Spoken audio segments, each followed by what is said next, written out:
Chingakham all androgi Maira Pipe President Loina Elizabeth. Nasigi Equina Pamibami Pamasi Zazing Rambai Zazing asi Pagalapasida Equi Pianzate Masigi Matanga Equi Mi Pamasi Pamzabane Aduna Hariba Rambai Zazing asibo Pagatuna Makoina Kulai Bumnamak Sinakraba Matung Asida Hausipo Amak Kulai Wataway haina Makoina Maranchi Bire Harga Asigi the Makta is a Maribo Pabiba Makoi Atu Yaning Mokoi the Mina Pabi Badu yaningde Yana Kraba Matungina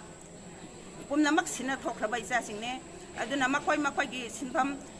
Simia Mawaina Makoi Tangu Laitana Lazarbane Makoi Kulai Lois Sinakraga Ingna Makoi Mahamaki Laila Sutam Daba my Maggie Hingnaba Simpam Loina Tanduna Simpam Daguna Larabane Aduga Hausi Amak Nahona Husi Kulai Wataway haina Makoi Sumaina Moy Mari Bishop Habire Matang Pagani Haba Askumbasi Tawong Si Quay Yazaning de Mama Amawaina Quay Yazaning de Masi Yarba de Masiki Tawongasi India Sargana State Sargana Ena Masi Pumna Maxi Tatopio Asumbai the Mata Mama Quay Sibagitana let me Izasing Asi Tuna Kanti salamat tayaw dan.